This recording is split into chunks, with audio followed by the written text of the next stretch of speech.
Hello everyone, welcome back to easy PG learn. और यार आज हम करने जा रहे हैं अपना केमिस्ट्री का थर्ड चैप्टर का third lecture that is going to be about amphoteric oxides, aqueous solution क्या होता है एंड थर्मिट रिएक्शंस क्या होती हैं। So I have uploaded the last two parts, उनको भी देख लो। ठीक है, उसमें हमने सबसे पहले physical properties of metals and non metals पढ़ा था। Then we went to chemical properties of metals and non metals and now we are on to these three topics. ये टॉपिक्स थोड़े से चैप्टर से हटके हैं, ऑल द चैप्टर का part ही है, बट मैं तुमको कहना चाहता हूँ कि लाइक ये थोड़ा सा theoretical side of the chapter है। ठीक है, तो इसलिए मैंने इसका एक सेपरेट वीडियो बनाया ताकि तुम इसे अपने कंसेप्ट के साथ मिक्स ना करो। It's more of a kind of a thing कि जो तुम्हें याद रखना पड़ेगा, ठीक है, एग्जाम में लिखने के लिए।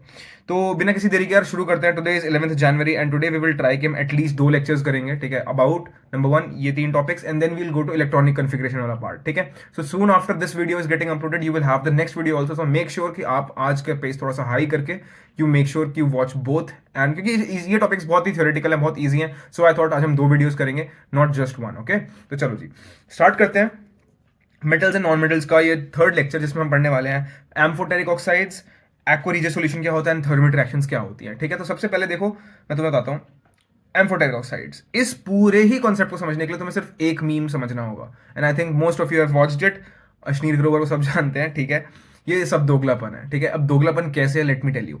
हमने लास्ट लेक्चर में डिस्कस किया था कि मेटल्स जब ऑक्सीजन के साथ रिएक्ट करते हैं तो they form metal oxides which are generally basic in nature, अगर तुम्हें याद होगा। ठीक है, और जनरली बेसिक इन नेचर का मतलब क्या हो गया?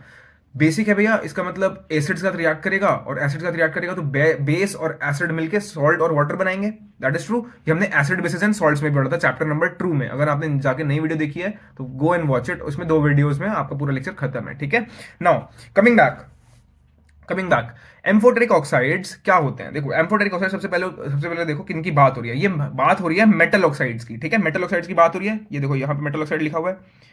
Metal oxides are basic in nature generally, यहां लिखा है मैंने जनरली। ठीक है, अभी तक तुम क्या पढ़ रहे थे सेकंड चैप्टर में और थर्ड चैप्टर में तुमने पढ़ा, अभी तक जितनी भी रिएक्शंस करी सबकी सब किस बेसिस पे करी कि हम लोग मेटल ऑक्साइड्स को बेस मानते हुए कर रहे थे। बट एक ऐसा इनमें से निकला, देखो सारे तो बाकी तो सारे सही हैं। Let me just mark it down for you guys, wait a second.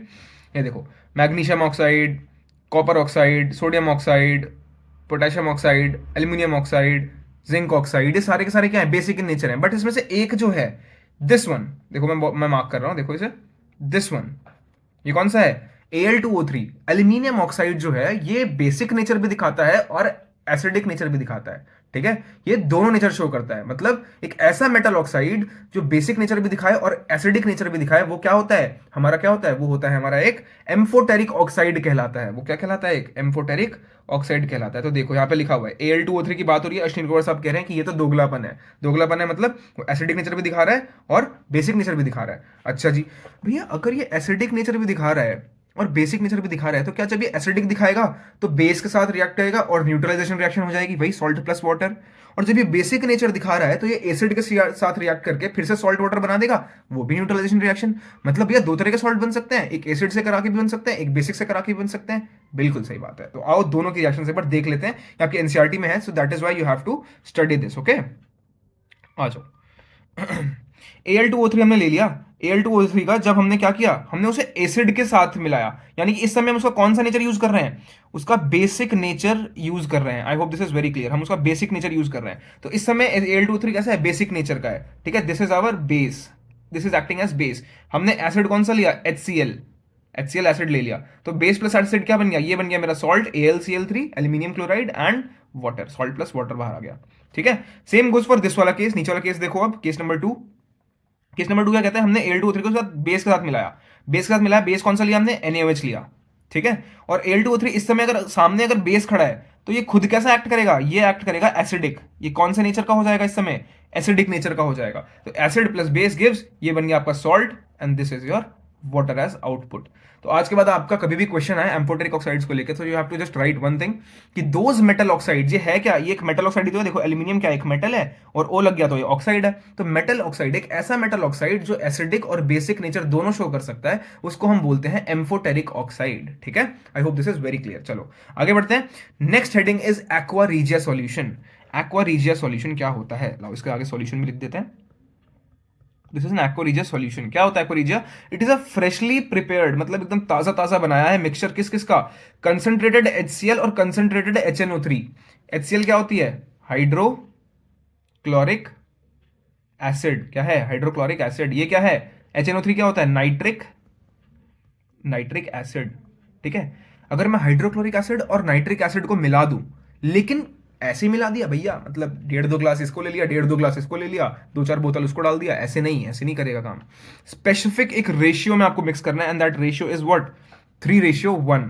ठीक है, 3:1। देखो यहाँ लिखा हुआ है एक रेशियो है 3:1। इसमें भैया 3:1 का मतलब क्या है, क्या हिस्सा, क्या मतलब अगर मान लो टोटल कितना हिस्से हो गए, 4 हिस्से हो गए, 4 हिस्से हो गए, तो मान लो ऐसा कि अगर ये मेरा कंटेनर है तो इसमें 3-4 हिस्से कर दूं अगर मैं, तो इतना पार्ट किससे भरा होना चाहिए था, ये होना चाहिए हमारा HCl, देखो यहाँ पे लिखा हुआ है कंसंट्रेटेड HCl एसिड, और इतना पार्ट तुम्हारा होना चाहिए, देखो इसको मैं दूसरे कलर से मार्क कर दे रहा हूं, इतना पार्ट तुम्हारा होना चाहिए HNO3 का। किसका होना चाहिए, HNO3, मतलब HNO3 एक हिस्सा और 3 हिस्से किसके, HCl के होंगे। 3:1 में जब हम इसे मिक्स करेंगे तभी जाके ये क्या बनेगा, इसी सॉल्यूशन को हम बोलते हैं, जब हम 3:1 में मिला दें HCl को और HCl को, कंसंट्रेटेड HCl को और कंसंट्रेटेड नाइट्रिक एसिड को, तब हमारा जो सॉल्यूशन बनता है हम उसको क्या बोलते हैं, एक्वा रीजिया सॉल्यूशन। अब सोचो 2 एसिड्स मिलाए तुमने, वो भी कंसंट्रेटेड, तो कितना खतरनाक एसिड बन गया होगा, राइट। तो देखो ये इतना खतरनाक बनता है कि ये गोल्ड को भी डिसॉल्व कर सकता है, प्लैटिनम को भी डिसॉल्व कर सकता है। ये तो ऐसे मेटल थे ना भैया जो रिएक्टिविटी सीरीज में सबसे नीचे थे, गोल्ड एंड प्लैटिनम। याद करो, Hg Ag Au Pt, ये लास्ट के 4 एलिमेंट्स हैं आपके, ठीक है, किसमें, रिएक्टिविटी सीरीज में। तो ये तो सबसे लेस रिएक्टिव होते थे भैया, लेकिन इतना खतरनाक एसिड बन जाता है एक्वा सॉल्यूशन कि वो क्या करता है, गोल्ड और प्लैटिनम को भी डिसॉल्व कर सकता है, ठीक है जी, याद रखना। एंड हाईली कोरोसिव, तुरंत जंग लगा देगा, एंड फ्यूमिंग लिक्विड, मतलब इतना ज्यादा एसिडिक होता है कि इसमें से फ्यूम्स भी आ रही होती हैं आपकी, ठीक है। I hope this is very clear, this is all about aqua regia that you have to know, ठीक है। चुपचाप एक क्वेश्चन आ जाएगा एग्जाम में कि डिफाइन एक्वा रीजिया सॉल्यूशन, तो you have to just write कि अ फ्रेशली प्रिपेयर्ड मिक्सचर, देखो मैं आपको मार्क कर दे रहा हूं, a freshly prepared mixture of concentrated HCl and concentrated HNO3 in the ratio of 3:1, जिसमें 3 वाला हिस्सा जो है वो होना चाहिए कंसंट्रेटेड हाइड्रोक्लोरिक एसिड का, और एक हिस्सा होना चाहिए कंसंट्रेटेड HNO3 का। ये डायग्राम बना दोगे तो टीचर और अच्छे से समझ जाएगा। उसके 2 यूजेस लिख दो। यूजेस भी क्या है, ये उसके इफेक्ट्स हैं कि इतना ज्यादा एसिडिक हो जाता है कि वो प्लैटिनम और गोल्ड को भी डिसॉल्व कर सकता है, एंड कोरोसिव होता है बहुत ज्यादा अपने नेचर में। I hope this is very clear, ठीक है। तो अब आगे बढ़ते हैं to the last topic of this video, ठीक है, फटाफट से वो खत्म करते हैं, बिकॉज ये बहुत ही ईजी टॉपिक्स हैं, ठीक है, आप लोग को सुन के ही समझ में आ रहा होगा। आओ, अब आता है थर्मिट रिएक्शंस। थर्मिट रिएक्शंस क्या होती है यार, आपने कभी वेल्डिंग होते हुए देखी होगी, तो वेल्डिंग की रॉड होती है ना, वेल्डिंग की रॉड, उसके अंदर एक लोहे की डंडी होती है, ऊपर से आपके ऊपर वो लगा रखा होता है एल्यूमिनियम पाउडर, एंड वो होता है एल्यूमिनियम ऑक्साइड की कवरिंग होती है, ठीक है। क्या होता है जब हम उसे हीट करेंगे, देखो यहाँ पे हमने क्या किया, एल्यूमिनियम ऑक्साइड है एंड Fe2O3 है, ये रिएक्शन आपको एज इट इज याद होनी चाहिए, ठीक है, एज इट इज याद होनी चाहिए ये, ठीक है। This is your thermite reaction. मैं बताता हूँ होता क्या है। ये जो Fe देख रहे हो ना, अलग हो गया, यहाँ पे हुआ क्या, तुम ध्यान से देखो पहले, यहाँ पे देखो क्या हुआ, क्या यहाँ पे था आयरन ऑक्साइड, Fe मतलब आयरन, O3 मतलब ऑक्साइड, यानी कि आयरन ऑक्साइड था, और बगल में आया एल्यूमिनियम। एल्यूमिनियम ने ऑक्साइड को बोला कि यार मैं ना ज्यादा कंपैटिबल लगता हूँ तेरे साथ, मैं आ जाता हूँ, और Fe को भगा देते हैं, ठीक है।